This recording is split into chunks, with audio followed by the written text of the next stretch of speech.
আল্লাহ বললেন আছে বাতাসের চাইতেও শক্তিশালী হলো আমার আশরাফুল মাখলুকাত মানুষ। পৃথিবী সৃষ্টি করার পরে পৃথিবী কাঁপে, আল্লাহ পাথর দিয়ে পেরেক মারলেন, পৃথিবী আর কাঁপে না। সুবহানাল্লাহ। ফেরেশতারা দেখে তো অবাক। ফেরেশতারা বলে আল্লাহ পাহাড়ের এত শক্তি, পাহাড় গেড়ে দিলেন পৃথিবীতে, আর পৃথিবী কাঁপে না। হাল মিন খালকিকা আশাদ্দু মিনাল জিবাল, আল্লাহ আপনার সৃষ্টির মধ্যে পাহাড়ের চেয়ে শক্তিশালী কি কিছু আছে? আল্লাহ বললেন নাআম, আছে। আল হাদিদ, লোহা, লোহা পাহাড়ের চেয়ে শক্তিশালী, কারণ লোহা পাহাড়ে মারলে পাহাড় ভেঙে যায়, ঠিক কিনা? ফেরেশতারা আরো অবাক, লোহা এত শক্তিশালী? হাল মিন খালকিকা আশাদ্দু মিনাল হাদিদ, আল্লাহ তাহলে লোহার চেয়ে শক্তিশালী মনে হয় কিছু নাই, আছে? আল্লাহ বললেন নাআম, আছে। আন্নার, আগুন, কারণ আগুনের মধ্যে লোহা ফেলে দিলে লোহা গলে যায়, ঠিক কিনা? ফেরেশতারা তো আরো অবাক। ফেরেশতারা বলে তাই নাকি?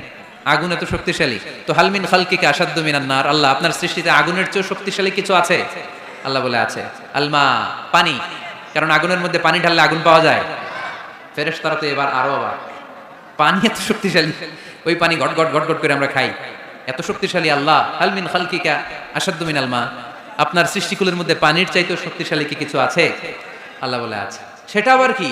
আল্লাহ বলে আর রিহ, বাতাস, বাতাস যখন সাগরের পানির মধ্যে উচ্ছ্বাস মারে তখন এটা জলোচ্ছ্বাস হয়ে যায়, ঠিক কিনা? বাতাসের ধাক্কায় পানি জলোচ্ছ্বাস হয়ে এক জায়গা থেকে আরেক জায়গায় যায়।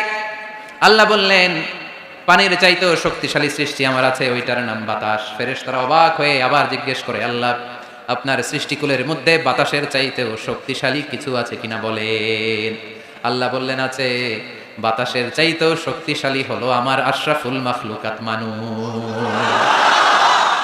মানুষ শক্তিশালী, ওই মানুষ যে মানুষ গোপনে দান করে, গোপনে